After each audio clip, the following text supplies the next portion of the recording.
ఈరోజు నెల్లూరు జిల్లాకు సంబంధించి ఇక్కడికి వచ్చిన జెడ్పీటీసీలు, ఎంపీపీలు, మున్సిపల్ చైర్పర్సన్లు, డెప్యూటీలు, ఇంకా కాన్స్టిట్యున్సీకి సంబంధించిన ముఖ్యమైన నాయకులు. ప్రజల్లో వ్యతిరేకత 6 నెలలకే ఈ స్థాయిలో ప్రజల్లో వ్యతిరేకత ఉన్న ప్రభుత్వం బహుశా నాకు తెలిసి దేశ చరిత్రలో ఏది ఉండదు, ఒక ఈ ప్రభుత్వంలో తప్ప. ఆ స్థాయిలో ప్రభుత్వ వ్యతిరేకత అన్నది అప్పుడే ప్రజల్లో చర్చనీయాంశంగా మారింది.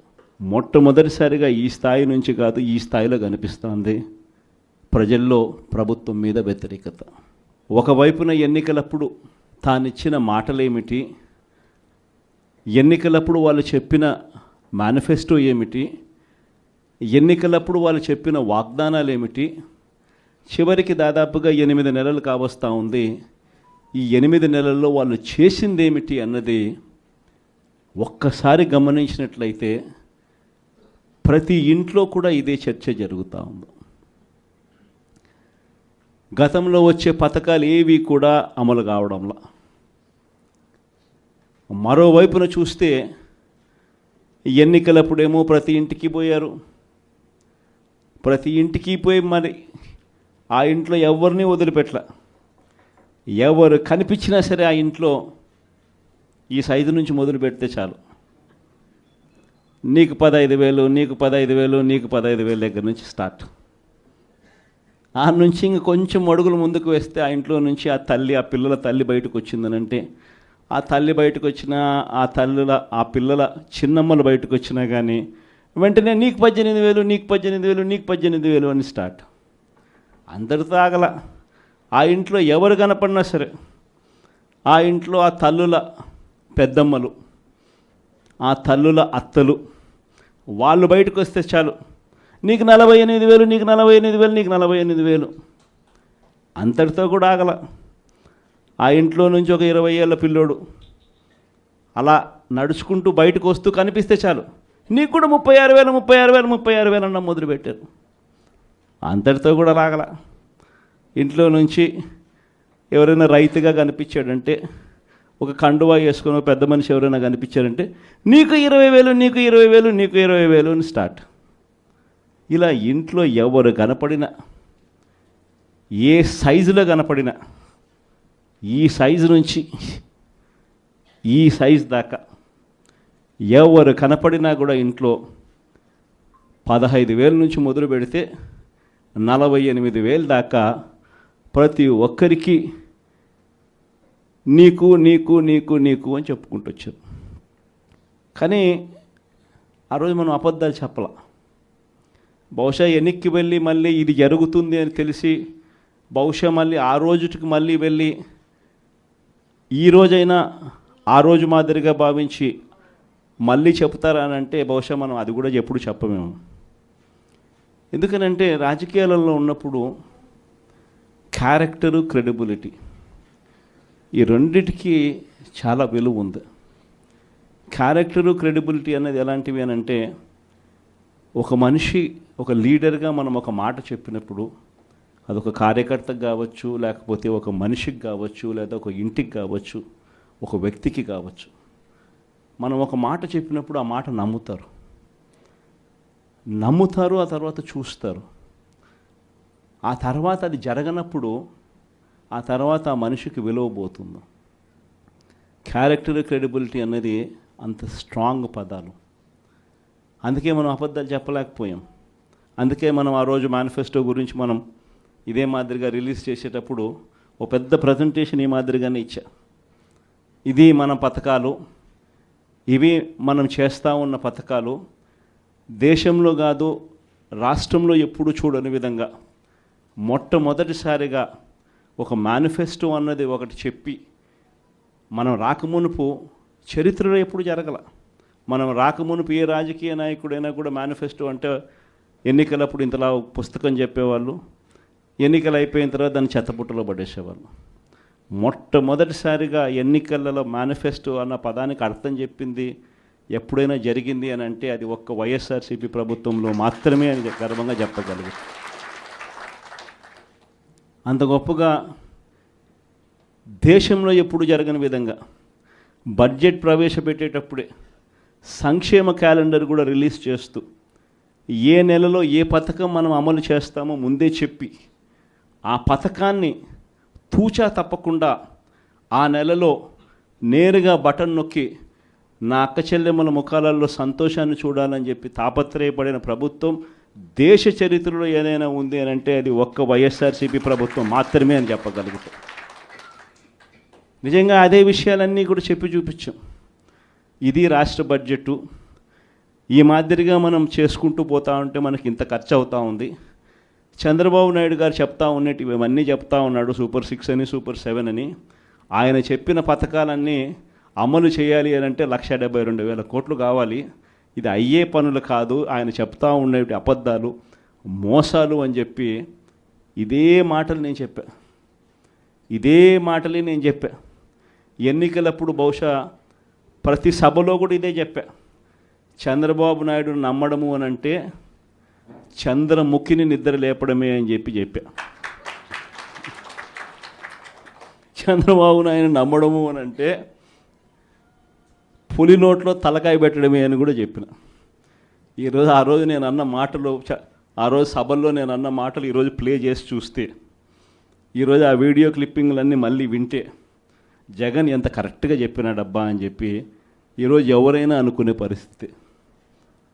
ఈరోజు ప్రతి ఇంట్లో పరిస్థితి ఏమిటి అని అంటే, ఇంతకుముందు మనం పథకాలన్నీ ఇచ్చేటివన్నీ ఇస్తూ ఉంటాం. ప్రతి నెల ఏదో ఒక పథకం ద్వారా ఏదో ఒక మేలు జరిగించే కార్యక్రమం జరుగుతూ ఉన్నది. జగన్కి ఉన్నప్పుడు కనీసం పలావన్నా పెడతా అన్నాడు.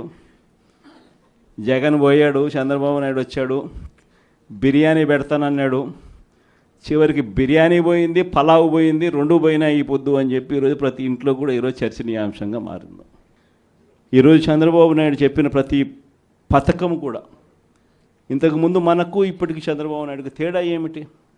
ఇంతకుముందు ఒక 7 నెలల కిందటకు పోయి చూస్తే జగన్ ప్రభుత్వం ఉన్నది, మన ప్రభుత్వం ఉన్నది. మన ప్రభుత్వంలో మరి ఎందుకు ప్రతి పథకము ఎటువంటి ఇబ్బంది లేకుండా ప్రజలకు అన్నీ కూడా డోర్ డెలివరీ జరుగుతూ ప్రజలందరి ముఖంలో సంతోషాన్ని చూస్తూ ప్రతి పథకం ఎందుకు ఎలా అమలు అయింది? మరి చంద్రబాబు నాయుడు వచ్చినాడు, తేడా ఒక్క ముఖ్యమంత్రి ఒకడే మారాడు. మరి ఎందుకు చంద్రబాబు నాయుడు చేయలేకపోతా ఉన్నాడు? ఈ అంశం అన్నది ప్రతి ఇంట్లో ఇప్పటికే చర్చనీయాంశమైంది. ఏం తేడా ఉంది? ఒక ముఖ్యమంత్రి ఒకడే మారాడు. మరి జగన్ హయాంలో ఇవన్నీ ఎందుకు జరిగాయి? మరి జగన్ హయాంలో జగన్ దిగిపోయిన తర్వాత చంద్రబాబు నాయుడు వచ్చిన తర్వాత ఎందుకు చంద్రబాబు నాయుడు చేయలేకపోతా ఉన్నాడు? ఈ అంశం ప్రతి ఇంట్లోనూ కూడా చర్చ.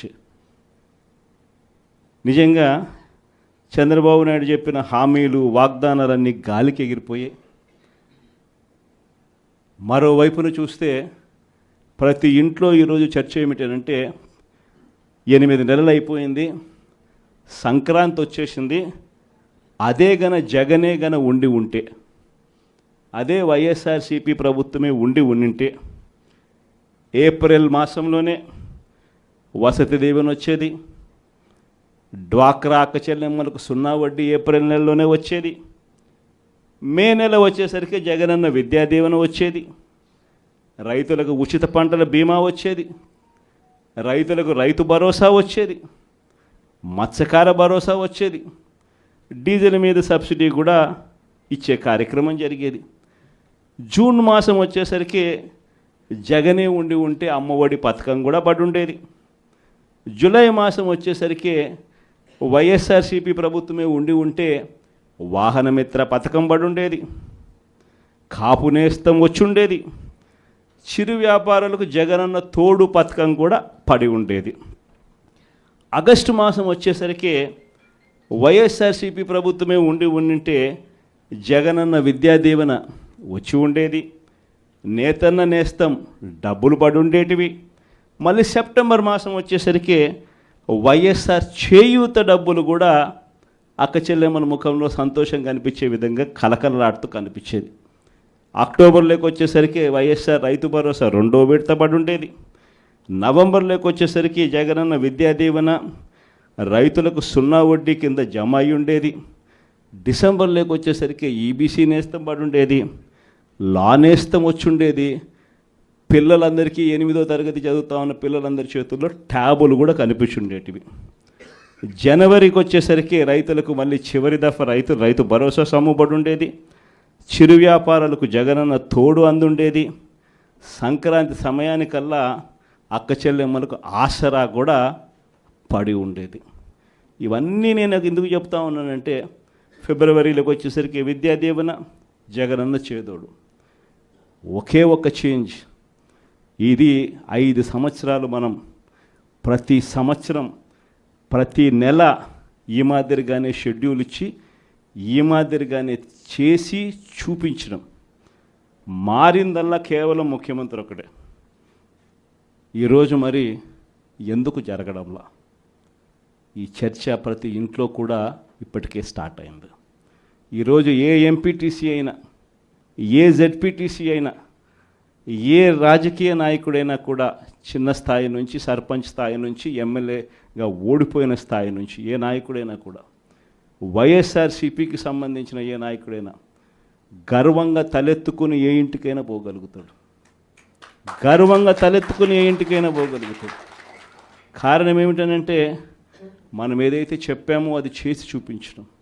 వీళ్ళ మాదిరి మోసం చేయాల, వీళ్ళ మాదిరి అబద్ధాలు చెప్పాల, వీళ్ళ మాదిరి అధికారం కోసం ఏ గడ్డైనా కూడా తినేదానికి సిద్ధంగా మనం లేము అని చెప్పి సంకేతం ఇచ్చినాం. వైఎస్ఆర్సీపీ కార్యకర్తగా కాలర్ ఎగిరేసుకొని ప్రతి ఇంటికి వెళ్ళే ధైర్యం ఒక వైఎస్ఆర్సీపీ కార్యకర్తకు మాత్రమే ఉంది. ఇదే 8 నెలలు అయిపోయింది. తెలుగుదేశం పార్టీ కార్యకర్తలు ఏ ఇంటికి కూడా పోలేని పరిస్థితి, ఏ ఇంటికి వాళ్ళు వెళ్ళే పరిస్థితి, ఏ ధైర్యము వాళ్ళకు లేదు. ఎందుకనంటే ఏ ఇంటికి వాళ్ళు వెళ్ళినా కూడా ఇంత చిన్న పిల్లోడి దగ్గర నుంచి ఇంత పెద్ద వయసులో ఉన్న వాళ్ళు సైతం ప్రతి ఒక్కరూ కూడా ప్రశ్నిస్తారు చంద్రబాబు నాయుడు గారి కార్యకర్తలను. మా 15,000 ఏమైందని చెప్పి చిన్నపిల్లలు అంటారు, మా 18,000 ఏమైందని చెప్పి ఆ తల్లులు అంటారు, మా 48,000 ఏమైందని చెప్పి ఆ అత్తలు పెద్దమ్మలు అంటారు, మా 20,000 ఏమైందని రైతులంతా ఉన్నారు, మా 36,000 ఏమైందని పిల్లలు అంటా ఉన్నారు. ఏ ఒక్కరూ కూడా ప్రశ్నించేదానికి రెడీగా ఉన్న పరిస్థితిలో వీళ్ళు పోలేని పరిస్థితిలో కనిపిస్తూ ఉంది. ఒకవైపున ఇవన్నీ కనిపిస్తూ ఉన్నాయి.